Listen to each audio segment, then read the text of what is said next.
বাবা, থাম থাম থাম রে বাবা থাম। তুমি বাজাবে গোপাল দাদু? আরে না রে বাবা না, ওই তো একখানার ভেপু, ও আর কি বাজাবো বল দেখি। তুমি কি বাজাবে দাদু? বাজাবো নয়, বাজিয়েছিলাম। বাজিয়েছিলে? কি বাজিয়েছিলে? শিঙে। শিঙে? শিঙে। আর সেই দিন এও বুঝেছিলাম তোদের দিদাও বুদ্ধিতে আমার চেয়ে কিছু কম যায় না। বলো কি গো গোপাল দাদু? তাহলে আর বলছি কি, তাহলে গল্পটা একটু আমরাও শুনি। আরে একটু কেন, পুরোটাই শোন। শুরু করি তাহলে। বলো বলো। শোন তবে, তখন আমি দিনের পর দিন রাজসভায় গিয়ে রাজামশাইকে হাসাতে হাসাতে আর বাড়ামো করতে করতে একরকম ওই হাঁপিয়ে উঠেছি, বুঝলি। 1 2 3 4। আরে আরে আরে, এরকম ভাবে পায়ের বদলে হাতে করে হাঁটছো কেন? আমি একঘেয়েমি কাটাতে চাইছি।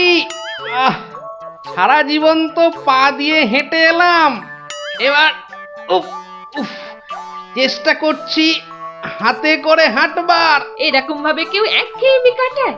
লোকে তো পাগল বলবে। যাও নিজের কাজ করো গে, যাও, আমাকে আর জ্ঞান দিতে হবে না, বুঝলে, জ্ঞান দিতে হবে না।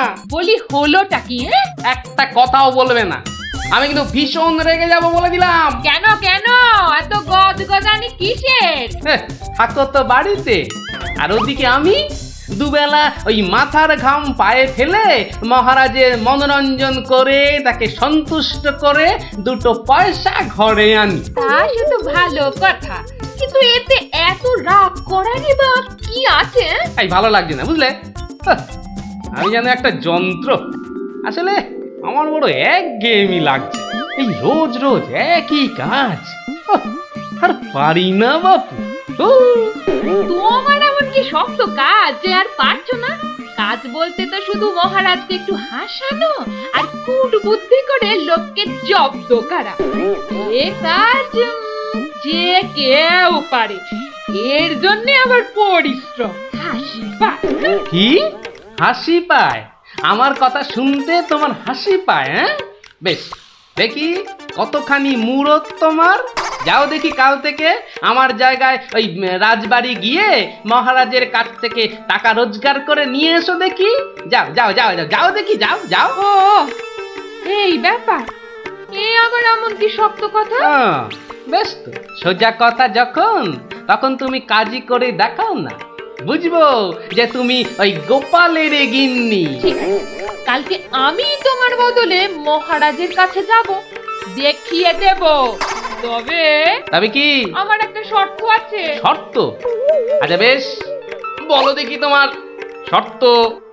আমি যদি কাল মহারাজের কাছে যাই, মানে তোমার কাজ যদি কাল আমি করি, তাহলে আমার কাজটাও তোমাকে করতে হবে। তোমার কাজ মানে? তোমাকে রান্নাঘরে গিয়ে রান্না করতে হবে। রান্না? আমি আমি রান্না করব? ইস, তুমি না গোপাল ভাঁড়, তুমি না সবই পারো। দেখি কেমন রান্না করতে পারো। আমাকে রান্না দেখাচ্ছ? ঠিক আছে, দেখবে গোপাল ভাঁড় কেমন খিচুড়ি রাঁধতে পারে।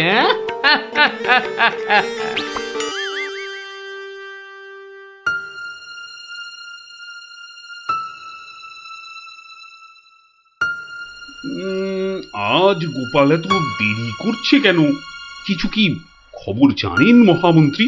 আজ্ঞে না মহারাজ, আপনিও যেখানে আমিও সেখানে, কিছুই বুঝতে পারছি না। আগে বর্ষাকাল তো, বোধহয় খিচুড়ি খেয়ে পেট খারাপ করেছে। সকালবেলার কাজটা হয়তো একটু বেশি রকম হচ্ছে, যা পেটুক লোক। যা বলেছো। হয়তো এখন খাটে শুয়ে ওই পেটে তেল জল মালিশ করছে।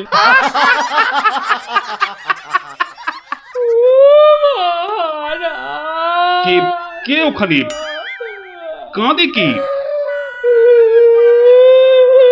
এ তো বড়ই হৃদয় বিদারক কান্না। মন্ত্রী দেখো তো কে, আহা কি চায়? এই, কে তুমি? কি চাও? দাঁড়াও, আমি যাচ্ছি। গিয়ে শুনছি।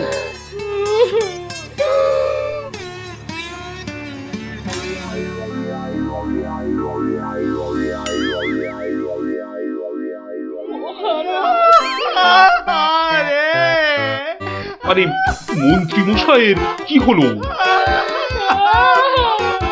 এ তো আচ্ছা ঝামেলা দেখছি।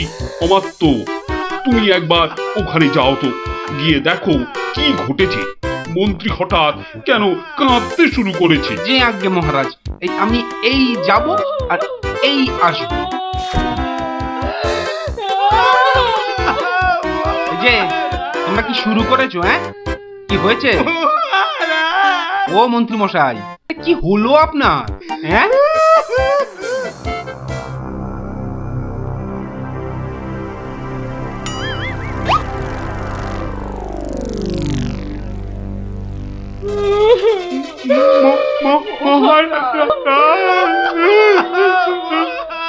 আরে এ কি বিপদ! এ তো অমাত্য কাঁদে যে। আরে হলোটা কি? গোপাল, গোপালের কি হয়েছে? মহারাজ, আমি গোপালের বউ। গোপাল কত রাতে, গতকাল রাতে? আরে গতকাল রাতে কি? গতকাল রাতে গোপাল শিঙে ফুকেছে। এ শিঙে ফুকেছে? মানে কি বলতে চাইছো? হ্যাঁ, গোপাল ছিঙে ফুঁকেছে মানে মানে গোপাল মারা গিয়েছে। কি হলো মহারাজ? কি খবর শোনালে? এই তো গতকালই গোপালকে দেখেছি জলজ্যান্ত। হায় আমার কপাল, আমি এখন কি করি? কোথায় যাই? কার কাছে দুটো টাকার জন্য হাত পাতি? দুঃখ করো না, দুঃখ করো না। আহা, সবই বিধির নিষ্ঠুর বিধান। তিনি কখন যে কারে রাখেন আর কারেই বা নিয়ে যান কেউ জানে না, কেউ আমি জানে এখন না। কি করব মহারাজ? গোপাল তো আমারও একজন পরমাত্মীয়ের মতো ছিল। আজ ও চলে যেতে আমার বুকের ভিতরটা যে কিরকম হু হু করে উঠছে, তা তোমাকে কি করে বোঝাই বলো? আর আমার কর্তব্য আমাকে ভালোভাবে করতে হবে। মন্ত্রী, বলুন মহারাজ। এবার গোপালের শ্রাদ্ধ শান্তির জোগাড় ভালোভাবে করে দিতে হবে। আপনি কিচ্ছু চিন্তা করবেন না, সব দায়িত্ব আমার আমার। মন্ত্রী, ভাঁড় বউ যা চাইছে তাই দিয়ে দাও, ওকে আর কষ্ট দিও না, আমার ভালো লাগছে না। এই নাও 1000 টাকা। ওটা 1000 মোহর? এতে কি হবে মহারাজ?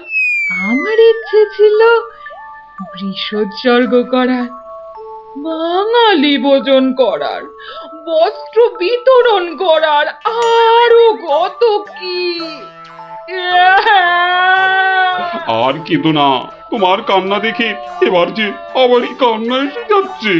তুমি বরং এক কাজ করো, যদি এই টাকায় না হয় তাহলে আর অন্য আরেকজনকে পাঠিয়ে দিও, আমি তার হাতে আরো টাকা দিয়ে দেব, তোমাকে আর কষ্ট করে আসতে হবে না। সবই আপনার দয়া মহারাজ। 1 2 3 4 5 6 7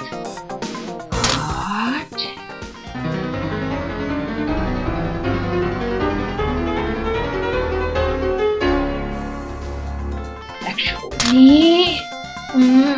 120 121 770 771 772 997 998 999। একই একটা মোহর কম আছে মহারাজ। একটা মোহর এখানে কম আছে। ওকে তাড়াতাড়ি এক মোহর দিয়ে বিদে কর। বাবারে, উফ, এই নাও। প্রণাম ওই মহারাজ, প্রণাম ওই। ওগো, তুমি কোথায় গেলে গো?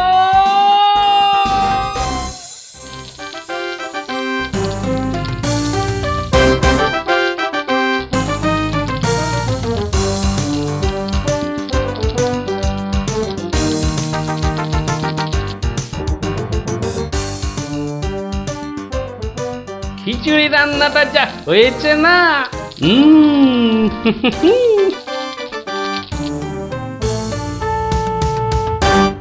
কি গো, কি গো শুনছো? এই যে, এই যে, দেখো, দেখো আমি কি এনেছি দেখো। কই কই কই কই দেখি দেখি দেখি। আরে বাবা, এই যে অনেক টাকা। এই এত টাকা তুমি কোথায় পেলে গো? বলেছিলাম না মহারাজকে বোকা বানিয়ে টাকা আনবো। দেখো কেমন পেরেছি দেখো। কি আর তো কোনো সন্দেহ নেই যে আমি তোমার যোগ্য বউ। তা কি করে এত সব কাণ্ড করলে তুমি? কি বললে মহারাজকে? মহারাজকে বললাম তুমি শিঙে ফুকেছো। মহারাজও ভাবলেন যে তুমি মারা গেছো, ভীষণ দুঃখ পেলেন। তারপর আমাকে তোমার শ্রাদ্ধ শান্তির জন্য 1000 মোহর দিলেন। এই না হলে গোপালের গিন্নি। বেশ, এবার তাহলে আমার খেলও দেখে যাও। খেল আবার দেখালে তুমি? এবার দেখে যাও তোমার স্বামী কেমন তোমার কাজও করতে পারে।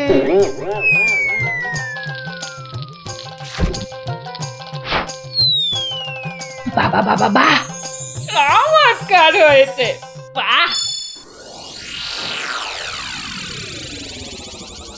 কি হলো বলো তো মন্ত্রী? গোপালের পারলৌকিক ক্রিয়া ঠিক মতো হচ্ছে কিনা একবার খোঁজ নিয়েছো? মহারাজ, এই ব্যাপারেই খোঁজ নিতে আমি 2জন প্রহরীকে গোপালের বাড়ি পাঠিয়েছিলাম। তারা ফিরে এসে অদ্ভুত সব খবর দিচ্ছে মহারাজ। কি রকম খবর আবার? আগে গোপালের বাড়ির চারিদিকে শ্রাদ্ধ শান্তির কোনো আয়োজন তারা দেখেনি, বরং ভিতর থেকে অদ্ভুত যত শব্দ বেরিয়ে আসছে, সেই শব্দ শুনে তারা ভয় পেয়ে পালিয়ে এসেছে। কিসের শব্দ? ও অনেকটা ঠিক শিঙে ফোঁকার শব্দ মহারাজ। সে কি কথা? গোপালের ঘরে কে শিঙা ফুঁকছে রে বাবা? আমি মহারাজ।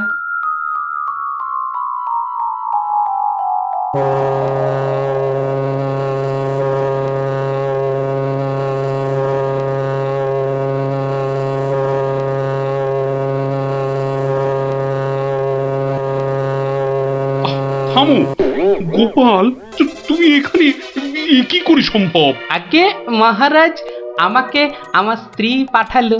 আপনি বলে দিয়েছিলেন যে ওই আমার শ্রাদ্ধ শান্তির জন্য টাকা দেবেন, যদি কিছু বেশি লাগে তাই ওই বাকি টাকাটা আনতেই আমি এসেছি। কি ব্যাপার? তুমি কালকে যে শিঙে ফুঁকেছো, মানে মারা গেছো, আজ আবার এলে কি করে? আমি যে নিজের চোখকেই বিশ্বাস করতে পারছি না। তোমার স্ত্রীকে আমাকে মিথ্যা কথা বলে টাকা নিয়ে গেল? মহারাজ, আমার স্ত্রী আপনার কাছে এতটুকু মিথ্যে কথা বলেনি মহারাজ।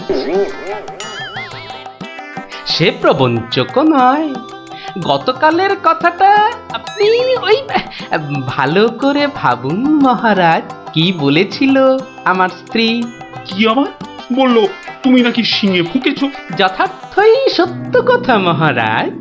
আমি গতকাল থেকেই এই শিঙেটা ফুঁকছি। বিশ্বাস না হয় শুনুন। থামো থামো তো গোপাল, থামো। ও, আমার যথেষ্ট শিক্ষা হয়েছে।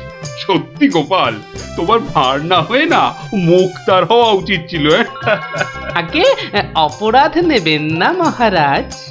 আসলে আমি দেখতে চেয়েছিলাম যে আমার গিন্নিও আমার মতো বুদ্ধি ধরে কিনা। তা সে যে এত চতুর তা আমার জানা ছিল না মহারাজ। যাকে যাকে, আপনার অনেক সময় নষ্ট করেছি, আর কালকের টাকাটাও আপনার কাছে ফেরত এনেছি মহারাজ। দয়া করে পুরো ব্যাপারটাকে একটা মজা ভেবে নিন। না না, ও টাকা তোমাকে আর ফেরত দিতে হবে না। তোমার গিন্নির বুদ্ধির তারিফ করে আমি ওই টাকা পুরস্কার হিসেবে দিলাম। মহারাজের অসীম দয়া। জয় গোপাল গিন্নির জয়।